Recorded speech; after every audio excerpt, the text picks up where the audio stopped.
ವೀಕ್ಷಕರೇ, god of ಹಿಸ್ಟ್ರಿಗೆ ತಮ್ಮೆಲ್ಲರಿಗೂ ಸುಸ್ವಾಗತ.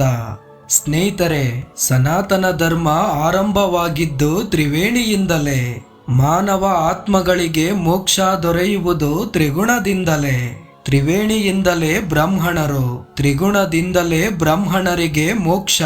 ತ್ರಿವೇಣಿಯೇ ಪರಮಾತ್ಮನ ಶರೀರ, ತ್ರಿಗುಣವೇ ಭಗವಂತನ ಆತ್ಮ.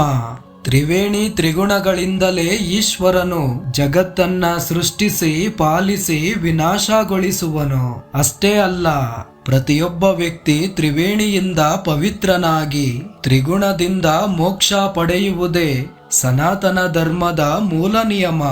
ಸ್ನೇಹಿತರೆ, ತ್ರಿವೇಣಿಯಿಂದ ಸನಾತನ ಧರ್ಮ ಆರಂಭವಾಗಿದ್ದು ಹೇಗೆ? ತ್ರಿಗುಣದಿಂದ ಮಾನವ ಆತ್ಮಗಳಿಗೆ ಮೋಕ್ಷ ದೊರೆಯುವುದು ಹೇಗೆ? ಸನಾತನ ಧರ್ಮದ ಸತ್ಯದ ಗರ್ಭದಲ್ಲಿ ಅಡಗಿರುವ ಈ ಸತ್ಯ ರಹಸ್ಯಗಳೇನು? ಬನ್ನಿ ತಿಳಿಯೋಣ.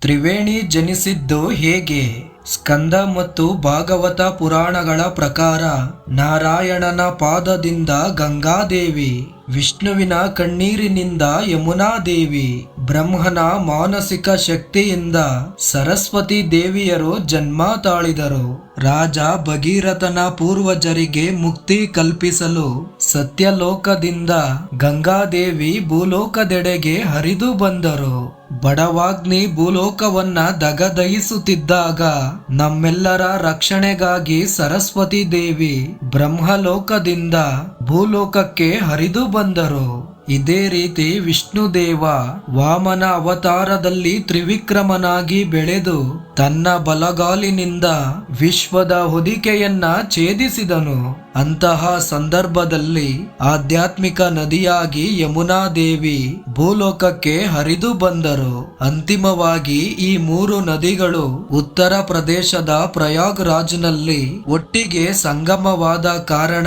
ತ್ರಿವೇಣಿ ಮತ್ತು ತ್ರಿವೇಣಿ ಸಂಗಮ ಎಂಬ ಆಧ್ಯಾತ್ಮಿಕ ಹೆಸರುಗಳು ಜನ್ಮ ತಾಳಿದವು.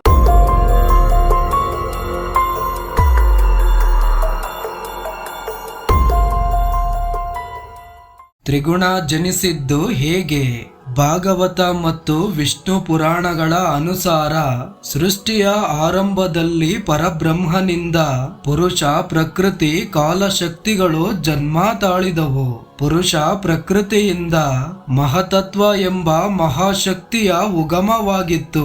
ಈ ಮಹತತ್ವದಿಂದ ಅಹಂಕಾರವೆಂಬ ದಿವ್ಯ ಶಕ್ತಿ ಉದ್ಭವಿಸಿತ್ತು. ಮುಂದೆ ಅಹಂಕಾರದಿಂದ ಸತ್ವ, ರಜಸ್ಸು, ತಾಮಸ ಅಹಂಕಾರಗಳೆಂಬ ಆಧ್ಯಾತ್ಮಿಕ ಶಕ್ತಿಗಳು ಜನ್ಮ ತಾಳಿದವು. ಈ ಅಹಂಕಾರಗಳಿಂದಲೇ ಸಾತ್ವಿಕ, ರಾಜಸಿಕ, ತಾಮಸಿಕ ಗುಣಗಳು ಜನಿಸಲ್ಪಟ್ಟವು. ಮುಂದೆ ಸಾತ್ವಿಕ ಗುಣದಿಂದ ವಿಷ್ಣು ಗುಣ, ರಾಜಸಿಕ ಗುಣದಿಂದ ಬ್ರಹ್ಮ ಗುಣ, ತಾಮಸಿಕ ಗುಣದಿಂದ ಶಿವಗುಣಗಳು ಜನ್ಮ ತಾಳಿದವು. ಕೊನೆಯದಾಗಿ ಸಾಕ್ಷಾತ್ ಮಹಾವಿಷ್ಣುವೇ ಈ ಮೂರು ಗುಣಗಳನ್ನ ಒಟ್ಟುಗೂಡಿಸಿ ತ್ರಿಗುಣವನ್ನ ಜಗತ್ತಿಗೆ ಪರಿಚಯಿಸಿದನು.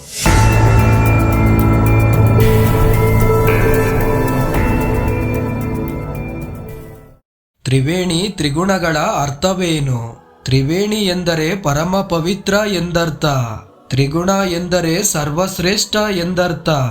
ಗಂಗಾ, ಯಮುನಾ, ಸರಸ್ವತಿಯ ತ್ರಿನಾಮವೇ ತ್ರಿವೇಣಿ. ಸತ್ವ, ರಜಸ್ಸು, ತಾಮಸಗಳ ತ್ರಿನಾಮವೇ ತ್ರಿಗುಣ. ಅಷ್ಟೇ ಅಲ್ಲ, ಶಾಂತಿ, ನೆಮ್ಮದಿಗಳ ಮೂಲವೇ ತ್ರಿವೇಣಿ. ಮಾನವಾತ್ಮಗಳ ಸದ್ಗತಿಯ ಮೂಲವೇ ತ್ರಿಗುಣ. ಸ್ನೇಹಿತರೆ, ತ್ರಿವೇಣಿ ಮತ್ತು ತ್ರಿಗುಣ ಎಂಬ ಹೆಸರುಳ್ಳ ಹೆಣ್ಣು ಮಕ್ಕಳು ಹೇಗಿರುತ್ತಾರೆ ಕೇಳಿ. ಛಲ ಇವರಿಬ್ಬರ ಮನೆ ಹೆಸರು, ಸ್ವಾಭಿಮಾನ ಇವರ ಆಸ್ತಿ, ಬುದ್ಧಿವಂತಿಕೆ ಇವರಿಗೆ ಜನ್ಮಜಾತವಾಗಿ ಬಂದ ಗುಣ, ಸಂಸ್ಕಾರ ತಾಯಿಯಿಂದ ಕಲಿತ ಮಹಾವಿದ್ಯೆ, ತಾಳ್ಮೆ ತಂದೆಯಿಂದ ಕಲಿತ ಸಂಜೀವಿನಿ ವಿದ್ಯೆ. ಈ ಎಲ್ಲಾ ಗುಣಗಳಿಂದ ಇವರಿಬ್ಬರು ಜಗತ್ತನ್ನ ನಿರ್ಭೀತಿಯಿಂದ ಎದುರಿಸಬಲ್ಲರು ಎಂಬುದು ಧರ್ಮಶಾಸ್ತ್ರಗಳ ಉಲ್ಲೇಖವಾಗಿದೆ.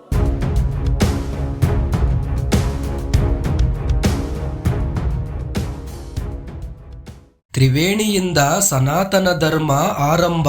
ಸ್ನೇಹಿತರೆ, ಮನುಸ್ಮೃತಿಯ ಪ್ರಕಾರ ಈಗ ನಾವು ಶ್ವೇತ ವರಾಹ ಕಲ್ಪ 7ನೇ ವೈವಸ್ವತ ಮನ್ವಂತರ 28ನೇ ಮಹಾಯುಗದ ಅಂತಿಮ ಕಲಿಯುಗದಲ್ಲಿದ್ದೇವೆ. ಈ ಕಾಲಘಟ್ಟದಲ್ಲಿ ಸನಾತನ ಧರ್ಮವನ್ನ ಆರಂಭಿಸಿದ್ದು 7ನೇ ವೈವಸ್ವತ ಮನು. ಮಹಾನುಭಾವನಾದ ಮನುದೇವ ಸರಸ್ವತಿ ನದಿಯಿಂದ ಸನಾತನ ಧರ್ಮವನ್ನ ಆರಂಭಿಸಿದನು. ವೈವಸ್ವತ ಮನು ಜಗತ್ತಿಗೆ ತೋರಿಸಿಕೊಟ್ಟಂತೆ ಬ್ರಾಹ್ಮಣರು ಗಂಗಾ, ಯಮುನಾ, ಸರಸ್ವತಿ ನದಿಗಳಲ್ಲಿ ಪಿಂಡ ಪ್ರದಾನ, ತರ್ಪಣ, ಉಪನಯನ, ಜಲಪೂಜಾದಿಗಳನ್ನ ಆರಂಭಿಸಿದರು.